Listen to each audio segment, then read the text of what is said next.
en cuenta el proyecto institucional basado en las series, se presenta esta propuesta denominada Aprendiendo Física desde la Virtualidad con Alberto Rojo, con la participación de los cursos de tercer y cuarto años del Profesorado de Educación Secundaria en Física. Es fundamental destacar la importancia de la enseñanza y el aprendizaje centrados en proyectos para la formación docente. Debe ser un trabajo colectivo en el que el docente a cargo organice, monitoree, proponga, dando siempre márgenes de decisión al grupo de estudiantes. La participación en el proyecto favorece la construcción de conocimiento que trasciende lo disciplinar y que tienen que ver con aspectos de gestión, ya que se deben realizar análisis críticos, negociaciones, tomar decisiones, coordinar tareas, planificar, administrar tiempo y recursos, entre otros. Esta estrategia trata de desafiar a los participantes, tanto docentes como estudiantes, a lograr una producción concreta para el final del proyecto. El proyecto se propuso analizar la docuficción Mozo, hay un físico en mi sopa, conducida por el físico y músico tucumano Alberto Rojo, donde pone en evidencia la presencia de las leyes de la física en las situaciones más cotidianas. El físico se entromete en la escena como la mosca en la sopa. La serie completa se encuentra disponible en el canal Encuentro y en la plataforma Contar. Ganó el premio Fun TV como mejor programa de ciencia, naturaleza y ambiente. La docuficción busca mostrar la presencia de la física en el universo diario y cotidiano de forma original y a la vez divertida y entretenida. La serie presenta 8 capítulos, donde recorre temas tales como las ondas de la luz y del sonido, el movimiento, las fuerzas gravitacionales, la física cuántica, la electricidad, entre otros, evidenciando que la física está presente en todas partes, aunque no nos demos cuenta. Entonces, para analizar la docuficción, se planteó un proyecto de investigación que explora el desarrollo del conocimiento científico y del conocimiento en el campo de la física, desde una perspectiva compleja que recupera las múltiples relaciones con el contexto social, cultural, político, económico. Los invitamos a ver las producciones que realizaron los estudiantes de cada uno de los capítulos de la serie de Alberto Rojo.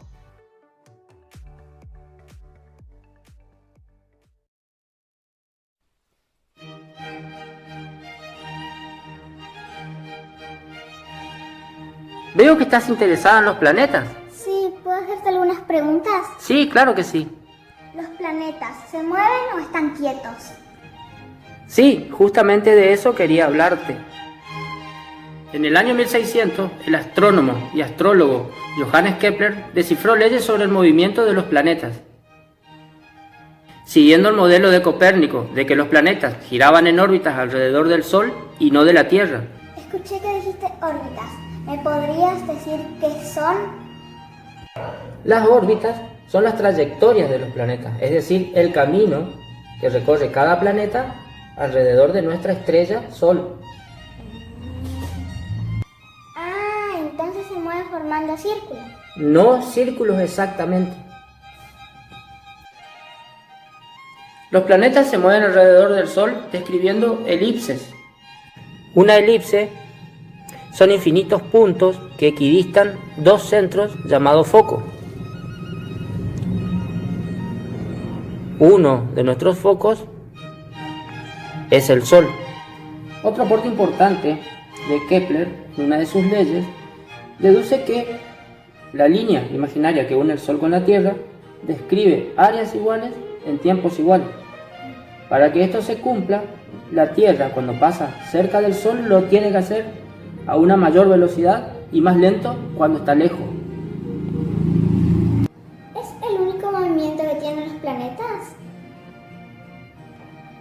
Para responder tu pregunta, te cuento que los planetas tienen dos movimientos, uno de rotación y uno de traslación. Me gustaría saber cuánto tiempo tarda cada movimiento. Para responder tu pregunta, vamos a tomar como ejemplo nuestro planeta Tierra. En su movimiento de rotación tarda un día y como resultado de ese movimiento tenemos el día y la noche. En su movimiento de traslación tarda un año, 12 meses. Como resultado de ese movimiento tenemos las 4 estaciones del año.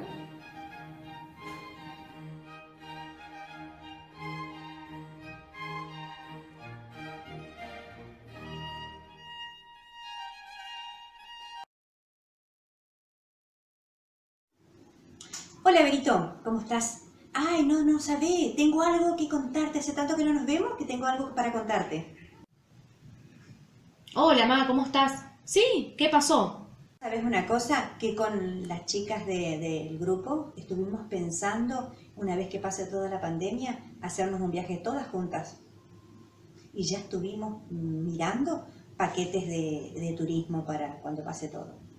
Que el otro día nos juntamos para charlar sobre eso y Jim me trajo unas imágenes de rutas aéreas. No sabés, no te das una idea. Una manga de estafadores lo de aerolínea. No sabés. Pará, mamá, ¿por qué decís eso? No entiendo nada. Explícame. Vos sabés que estuvimos mirando. Con tal de cobrarte más, hacen una curva impresionante para llegar a destino. Que si van en línea recta, saldría mucho más barato. Ahora yo te mando una imagen para que vos veas unos estafadores. Una barbaridad.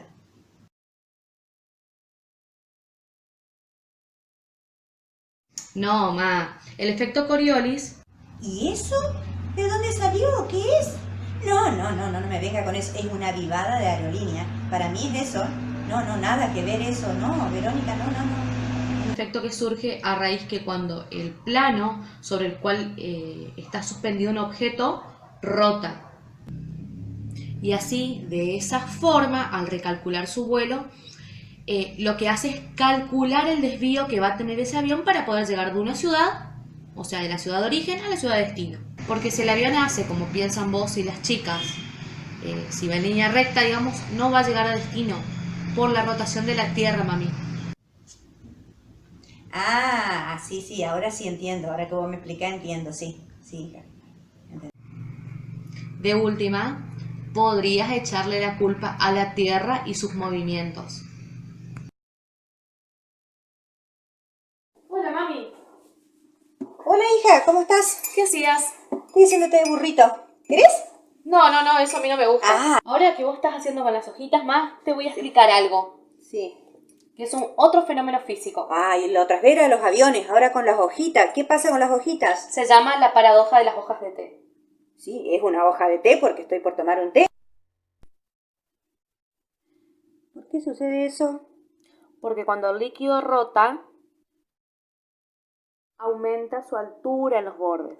A ver, batí de vuelta para que veamos. Aumenta la altura en los bordes. Ahí se ve. Sí. Por ende, la presión en el centro, al tener la cuchara moviéndola, disminuye.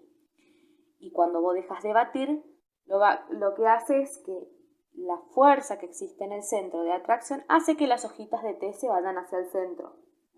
Mira vos, ya todo hacia el fondo. Exactamente, porque se produce algo que se llama corriente vertical, que hace que empuje, como las hojitas son más pesadas, que se empujen hacia el fondo y hacia el centro. Mira vos con tu física.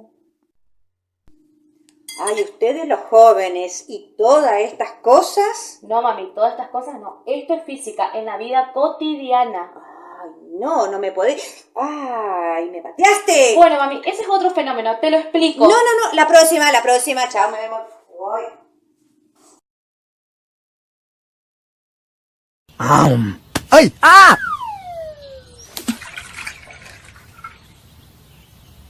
¡Wow! ¡Qué ondas tan alucinantes! Ahora vamos a hablar de onda de luz y sonido. Pero primero, ¿qué es una onda? Una onda es una perturbación que transmite energía desde un lugar a otro. Transmiten luz, sonido y movimiento.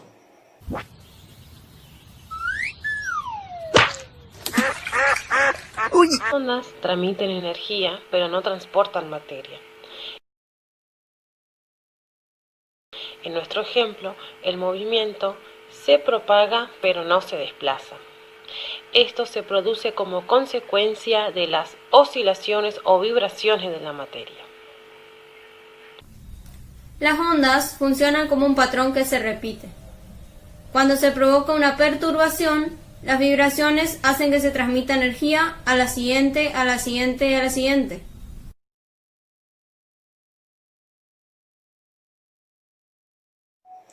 En este ejemplo podemos ver cómo la perturbación de la superficie del agua produce ondas que se propagan en todas las direcciones. Se propaga por cualquier medio, como en el agua, en el aire, como las ondas del sonido, o en la tierra, como en el caso de los sismos. ¿Cómo se distinguen unos sonidos de otros? Podemos distinguir sonidos fuertes y sonidos débiles, sonidos graves y sonidos agudos, sonidos cortos y sonidos largos. Lo que oímos son perturbaciones que se repiten periódicamente en el tiempo, capaces de ser decodificadas por el cerebro. Cuanto más rápidas sean estas repeticiones, más altos van a ser los tonos.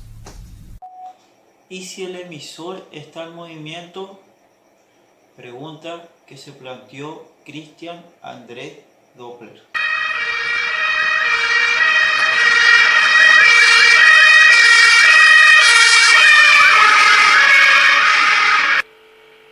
¿Por qué cuando se acerca una ambulancia escuchamos un sonido agudo y cuando se aleja escuchamos un tono más bajo? Esto se debe al efecto Doppler. Es el aparente cambio de frecuencia producida por el movimiento de la fuente que produce la onda, o por el movimiento del observador que la percibe. Cuando la fuente que produce las ondas se acerca, el observador percibe ondas cortas, un sonido agudo. Ahora, si la fuente se aleja, el observador percibe ondas largas, un sonido grave. Lo mismo sucede si el observador es quien se mueve y la fuente permanece en reposo. Tiene varios usos.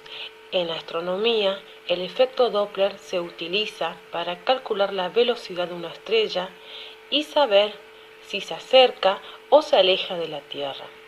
También se utiliza en radares para medir la velocidad de un vehículo o tiene usos médicos, que nos sirve para la medición del flujo sanguíneo o en imágenes médicas. Aunque a veces no se vean o no se escuchen, las ondas están presentes en nuestra vida cotidiana y nos permiten cosas como comunicarnos, navegar en internet, escuchar la radio. Están en artefactos que nos hacen la vida más fácil y más segura.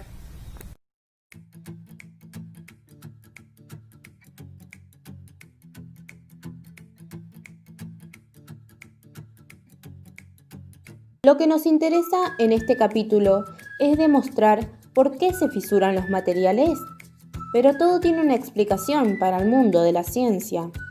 Nos preguntamos, ¿de qué están hechos los materiales? Los materiales están hechos de átomos, pero hay muchas formas de clasificar a los materiales, según su composición, por su origen y propiedades físicas y químicas. Las que desarrollaremos son los compuestos iónicos y los compuestos metálicos. Los compuestos iónicos poseen las siguientes propiedades, tales como cristalinas, duras y frágiles. Tienen un alto punto de fusión, no conducen corriente eléctrica, no conducen temperatura, son solubles. Algunos materiales con esta composición lo podemos encontrar en nuestra vida cotidiana, por ejemplo, la sal de mesa, una barra de azufre, una tiza, entre otros. Un material iónico tiene átomos que poseen cargas positivas o negativas. Están acomodados de tal manera que las cargas positivas están rodeadas de cargas negativas y viceversa, las que se encuentran en estado de reposo.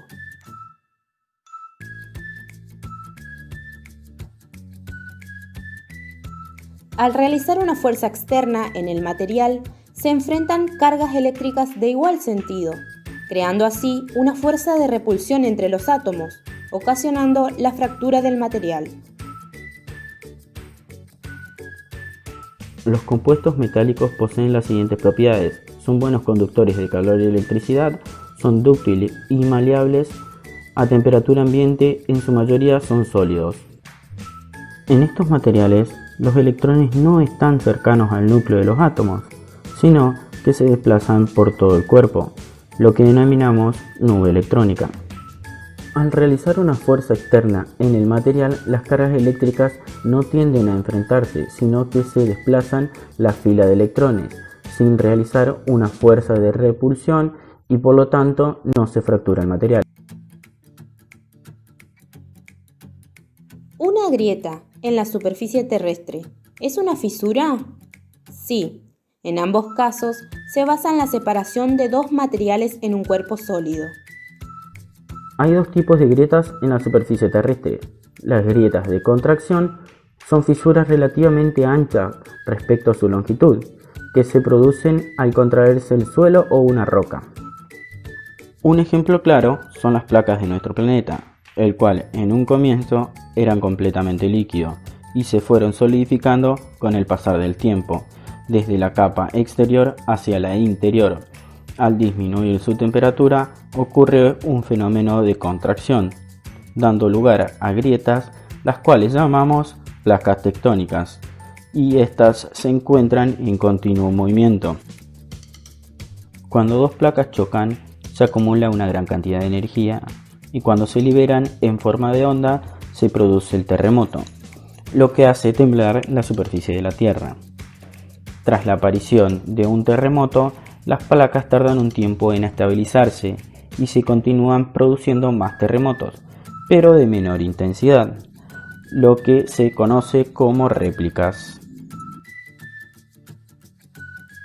Las grietas de cuña son verticales, producidas mayormente en las regiones frías del globo, formadas tras la congelación rápida del suelo.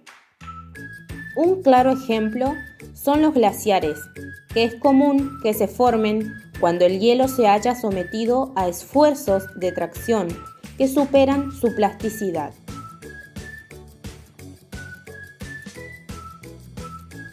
Entonces, cuando hablamos de fracturas, no solo hacemos referencia a la rotura de un objeto, sino que es parte de la naturaleza y depende de las características del material, estando presente en la formación de nuestro planeta.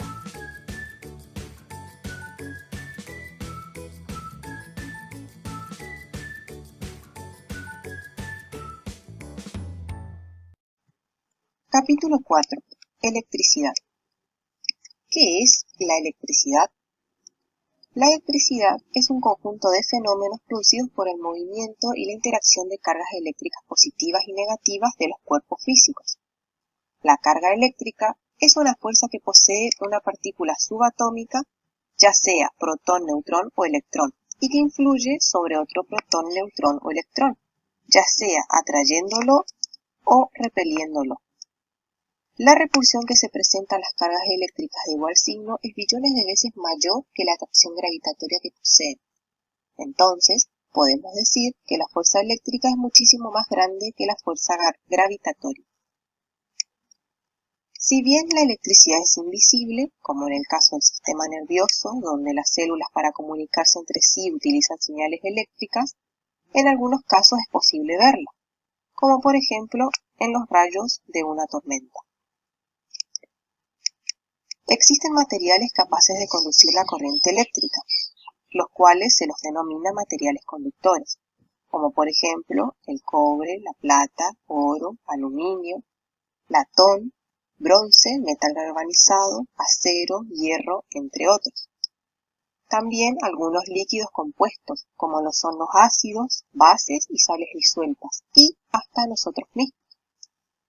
Asimismo, también hay materiales que no conducen electricidad, a los cuales se los denomina materiales aislantes, como lo son el plástico, el vidrio, la madera, el agua destilada, entre otros. Pila de Volt. En el año 1800, Alessandro Volta inventó la primera batería o generador electroquímico capaz de producir una corriente eléctrica mantenida en el tiempo, y por ello fue conocida como pila voltaica o pila de Volt. La pila voltaica consiste en pares de discos de cobre y zinc apilados uno encima del otro, de ahí el nombre de pila, separados por una capa de tela o de cartón impregnado en salmuera. La pila voltaica producía una corriente continua y estable, y perdía poca carga con el tiempo cuando no se utilizaba. Volt experimentó con diversos materiales y encontró que el zinc y la plata daban los mejores resultados. La corriente continua que mencioné anteriormente es un tipo de corriente eléctrica. Una corriente eléctrica que fluye en un solo sentido. Las pilas, por ejemplo, entregan corriente continua, ya que fluye desde un extremo hacia otro, siempre en un mismo sentido. Ese sentido siempre es desde el positivo hacia el negativo. Otro tipo de corriente eléctrica es la corriente alterna. A diferencia de la corriente continua, la corriente alterna está cambiando constantemente su polaridad. Alterna constantemente entre positivo y negativo. La podemos encontrar en los tomacorrientes de nuestras casas. La electricidad es una de las principales formas de energía usadas en el mundo actual. Una de las grandes ventajas que presenta esta forma de energía es que se puede transformar fácilmente en otras formas de energía. Sin ella no existiría la iluminación conveniente, ni comunicaciones de radio y televisión, ni servicios telefónicos. Así, la corriente eléctrica puede provocar principalmente 4 efectos. Efecto calorífico. Se produce cuando la corriente eléctrica circula por materiales que presentan una cierta resistencia a su paso y generan, en consecuencia, calor. Este efecto se puede apreciar en los hornos eléctricos o los calefactores. Efecto luminoso. Se produce cuando la corriente eléctrica circula por un filamento de una lámpara, poniéndose este incandescente y emitiendo energía lumínica. Efecto magnético. La corriente eléctrica genera campos magnéticos, y estos, entre otras aplicaciones, encuentran protagonismo en los motores eléctricos tan utilizados en nuestro entorno. Un motor eléctrico es un dispositivo que convierte la energía eléctrica en energía mecánica de rotación, por medio de la acción de campos magnéticos generados en sus bobinas. Por último, efecto químico. Es el efecto que produce el paso de la corriente eléctrica por un electrolito, y en el que está basado el funcionamiento de las baterías. Podemos concluir entonces que el uso de la electricidad en nuestra vida moderna es imprescindible, ya que esta energía logra satisfacer muchas necesidades en la vida cotidiana.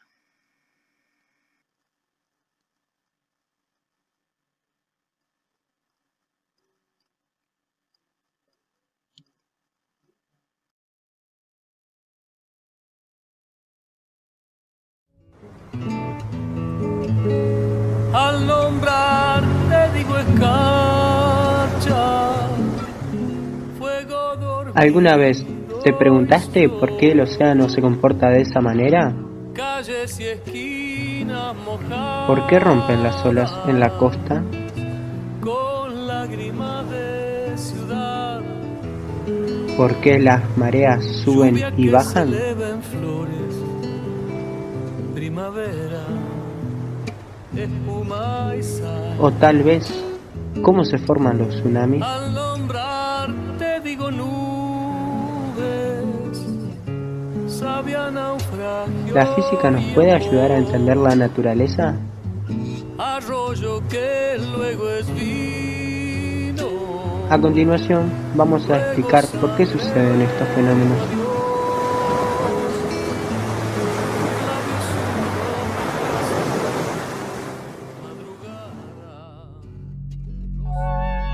El océano se comporta de esta manera por la fuerza gravitacional que ejerce la Luna. Las mareas son el resultado de 3 interacciones importantes: la atracción de la Luna, la del Sol y la rotación de la Tierra. La Tierra y la Luna se atraen mutuamente, pero el punto más alejado de la Tierra es menos atraído que el punto más cercano. Es como si la Tierra se estirara. No obstante, el agua de los océanos se deforma más que la Tierra, formando en el planeta una especie de elipse. El efecto del Sol es idéntico, pero como su distancia con la Tierra es mayor, ejerce una fuerza 2 veces menor. Si la Tierra, la Luna y el Sol están alineados, sus efectos se suman y hablamos de marea viva. Las mareas importantes ocurren durante esos periodos. Si la Tierra, el Sol y la Luna están en el ángulo recto, sus efectos se contrarrestan. Hablamos entonces de marea muerta. Las olas parecen moverse arrastrando el agua hacia la costa. En este experimento se observa que la pelota no avanza, sino que describe un movimiento de vaivén. Las partículas de una ola describen movimientos circulares alrededor de un punto. La profundidad del mar en el frente de la onda tiene un cierto valor, pero la profundidad en la parte máxima de la onda tiene un valor mayor. Esa parte que tiene una profundidad mayor se tiene que estar moviendo más rápido que la primera que tiene una profundidad menor. Entonces, esta alcanza la primera parte y termina desmoronándose. Para entender el siguiente fenómeno se debe tener una idea de lo que es la tensión superficial, la cual es una propiedad de los fluidos que consiste en crear una membrana en la superficie del líquido. Lo que hace el clip es flotar y deformar la superficie del mismo. Ahora bien, ¿por qué se considera más fácil caminar sobre la arena mojada que en la arena seca? La superficie de un líquido se comporta como una membrana tensa. Es la responsable de que los granos de arena se mantengan unidos. La arena mojada tiene agua, pero no ocupando todos los espacios entre los granos de arena. Si la pudiéramos mirar con cuidado, veríamos granitos de arena pequeños y pequeñas partes de agua entre los distintos granitos, pero también mini burbujitas de aire entre ellos. Y la superficie libre del líquido en contacto con el aire es la que le da esa rigidez a la arena húmeda.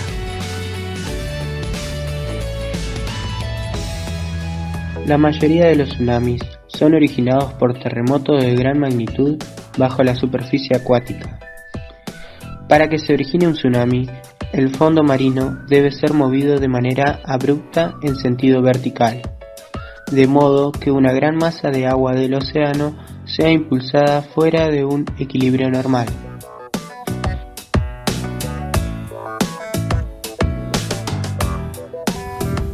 Cuando vemos el mar que se aleja y se acerca de la costa, somos testigos de un mecanismo sutil de fuerzas que la luna y el sol ejercen sobre la Tierra. La física descifra esos mecanismos y muestra que al observar con cuidado lo visible, podemos descifrar lo invisible.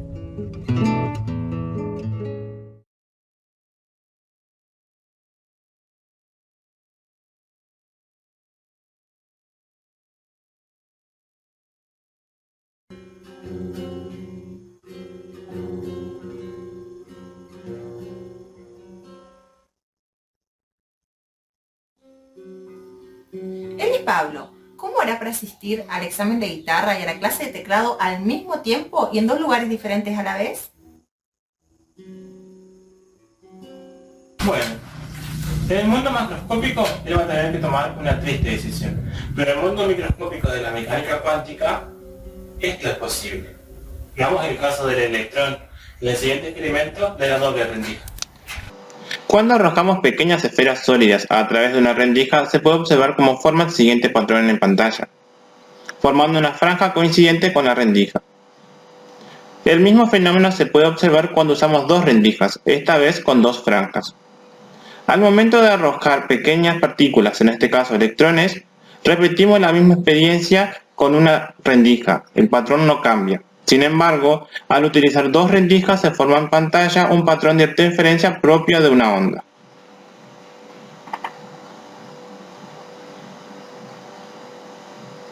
Al momento de agregar un detector para saber por qué rendija pasa cada electrón, este vuelve a comportarse como partícula formando el patrón inicial, es decir, dos franjas en pantalla. Por tanto, el problema irresuelto de la física cuántica es el problema de medición. Pero, ¿cómo puede ser esto posible? ¿Acaso el electrón no debería comportarse como una partícula? Bueno, en realidad dentro de las posibilidades que tiene el electrón puede comportarse como onda y partícula simultáneamente. En el mundo macroscópico, al arrojar una moneda, podemos observar que sale cara o cruz. El mundo cuántico nos presenta un fenómeno extraordinario. Existe la posibilidad de que simultáneamente esté cara y cruz.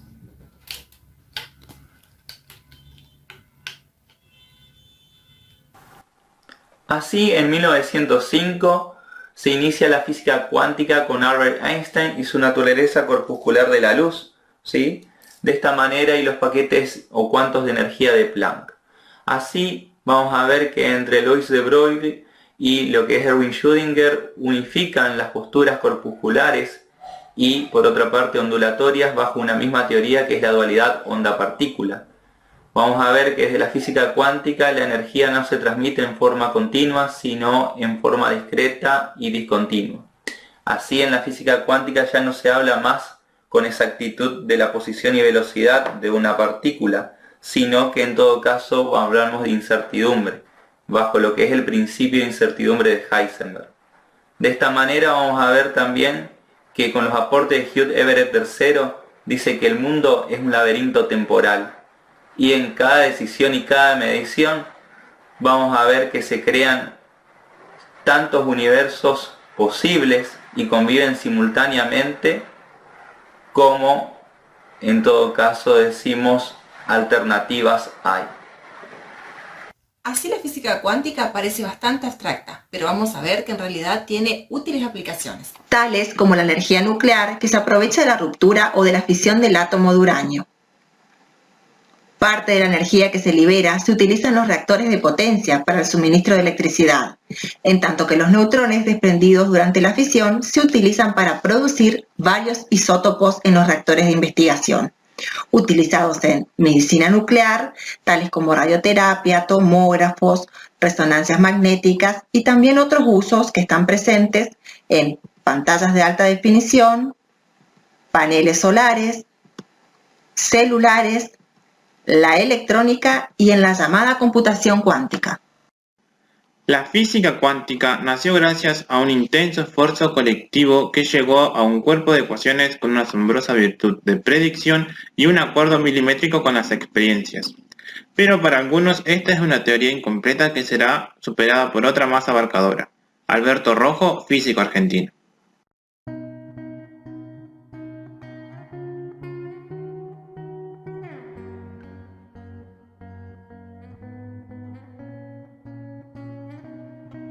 Alberto Rojo, físico argentino, establece diferentes conceptos científicos en una serie argentina. En este caso, habla sobre la teoría de la relatividad especial y la velocidad de la luz propuesta por Albert Einstein en 1905.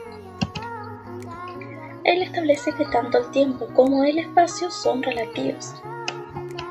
Aquí se presenta una situación de la vida cotidiana en donde surge un accidente al apoyar el pie en un colectivo que arranca antes según esta situación.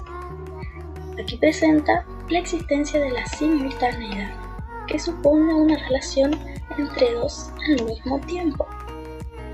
Alberto Rojo presenta esta teoría y establece lo que Albert Einstein propuso, que la luz viajaba en el vacío a 300.000 kilómetros por segundo, siendo una constante física, y que ante los ojos de cualquier observador que vea pasar un haz de luz siempre va a ser el mismo valor y va a estar determinado en 300.000 kilómetros por segundo. Cuando menciona en el capítulo de la velocidad la dilatación del tiempo. En la teoría propuesta por Albert Einstein, ¿sí?, la teoría justamente de la relatividad, ¿sí?, podemos encontrar un postulado denominado la dilatación del tiempo. Para poder entender, ¿sí?, justamente este postulado, voy a mencionar el siguiente ejemplo. Una persona que viaja en un cohete de alta velocidad envejecerá más lentamente que una persona que se quedaría en la Tierra. ¿Por qué ocurre esto? Es justamente porque la gravedad puede doblar al espacio y al tiempo, y por lo tanto al tiempo mismo. Cuanto más cerca entonces esté el reloj de la fuente de gravitación, el tiempo pasará más lentamente. Cuanto más lejos se encuentre el reloj de la gravedad, el tiempo pasará más rápido. Lo que hizo Albert Einstein para explicar este postulado es proponer justamente la paradoja de los gemelos. Esta paradoja, como podemos observar en la imagen, consiste en determinar las distintas perspectivas del tiempo entre los gemelos. Uno de ellos viaja realiza un viaje largo a una estrella, a la velocidad de la luz, y el otro queda justamente en la Tierra. A la vuelta, el gemelo estelar es más joven que el que se queda en la Tierra. Y así es como llegamos a la conclusión que como la velocidad es una medida de unidades de distancia por unidades de tiempo, por lo tanto la constancia de la velocidad de la luz ha de explicarse por una inconstancia en el flujo del tiempo, ya que la misma no varía. Los objetos que se desplazan rápidamente por el espacio se mueven más despacio en el tiempo. Cuando Einstein incluyó los efectos de la aceleración en su teoría, llegó a lo que llamó su idea más feliz. Es imposible determinar por qué ha acelerado un objeto. Puede haber sido por la gravedad o por cualquier otra fuerza. El efecto de ambas posibilidades era el mismo. Cuanto más masivo es el objeto, mayor es su fuerza gravitatoria. Pero a su vez, para una misma fuerza, la aceleración es menor para el objeto más pesado. Pero la aceleración que la gravedad ejerce sobre los objetos es igual para todos, sin importar su masa. Esto hace que todos los objetos caigan con la misma aceleración. La presencia del campo gravitatorio de una masa afecta al tiempo y al espacio. La gravedad hace que los relojes se atrasen. Un reloj en la superficie de la Tierra atrasa con respecto a un reloj en la Luna, ya que el campo gravitatorio en la superficie terrestre es mayor que el de la lunar. Cuando un objeto avanza por el espacio-tiempo, la dimensión temporal se dilata y las dimensiones espaciales se contraen. Esto es porque su instrumento de medición, por ejemplo una regla, se habrá contraído junto con el espacio. En el universo de Einstein, la gravedad se reformula, no como una fuerza, sino como el efecto de la curvatura que crea en el espacio-tiempo la masa.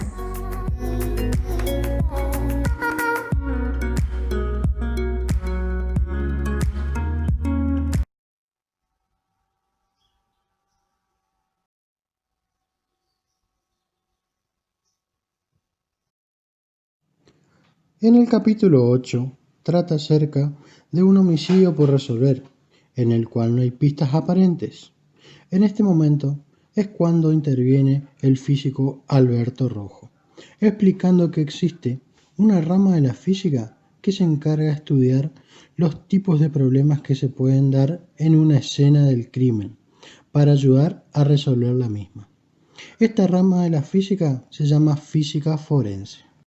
La física forense tiene como labor principal proporcionar el conocimiento científico y técnico en las investigaciones que realizan autoridades judiciales a conductas viles de homicidios, de lesiones en accidentes de tránsito y todo lo que concierne a la física aplicada en casos de criminalística. Alberto Rojo plantea un fenómeno de ubicación de un objeto donde interviene la física, que consiste en una situación donde ocurre un secuestro. Aquí el secuestrador envía un video como prueba de vida de la persona secuestrada al investigador. El investigador ve que a los 5 segundos de esa grabación suena el campanario de la iglesia A. Un segundo después suena el campanario de la iglesia B, por lo que el investigador, que conoce la zona, llega a la conclusión: si la velocidad del sonido recorre 340 metros en un segundo, entonces el secuestrador se encuentra a 340 metros de la primera iglesia y a 680 metros de la segunda iglesia. Llevándolo esto a una gráfica en un mapa de la zona, traza 2 círculos, uno de 340 metros de radio que pertenece a la iglesia A y el otro de 680 metros de radio referente a la iglesia B. Una vez que se trazan estos círculos, se cortan en dos puntos. El primero pertenece a un lago, el cual se descarta automáticamente, y en el otro punto de corte pertenece a la ubicación del secuestrador. Este método también se aplica en el principio de funcionamiento del GPS para poder conocer en la ubicación que nos encontramos. En el segundo caso, Rojo plantea la situación que se da en el asesinato de Kennedy, en el cual se intenta descifrar si existió un solo tirador o fue más de uno, debido al impacto del cráneo en el cual no se conoce la dirección de la bala. Para ello, hace referencia al físico Luis Álvarez, que publicó un trabajo de investigación sobre los mecanismos físicos en el asesinato de Kennedy. Nosotros realizamos un experimento para recrear lo que sería la muerte del presidente Kennedy, el asesinato, con una mandarina y un aire comprimido. Lo que hicimos es darle unas vueltas de cinta adhesiva a la mandarina para generar una mayor resistencia y simular más un cráneo. Y al disparar el aire comprimido, se ve que al atravesar lo que sería la mandarina, vemos como sale un chorro de jugo y impulsa la mandarina hacia atrás. Es así que es lo que plantea el físico Luis Álvarez sobre el asesinato del presidente Kennedy. A lo largo de este capítulo, los aportes que pudieron ayudar a los investigadores a descifrar el crimen fue una aplicación de la física forense, en este caso el sonido, partiendo este sonido de la bala, la cual produce ecos. Estos ecos hacen referencia a la frecuencia de giro de esta bala, lo cual nos ayuda a conocer la velocidad de la misma para saber su ubicación de origen, como en el caso de los campanarios, donde también intervino el sonido, un factor importante en la física forense. Para finalizar, voy a dejar una frase del físico Alberto Rojo que dice: el físico es un detective de los misterios que nos rodean, simplifica lo insimplificable e indaga regularidades para luego clasificarlas en forma de leyes.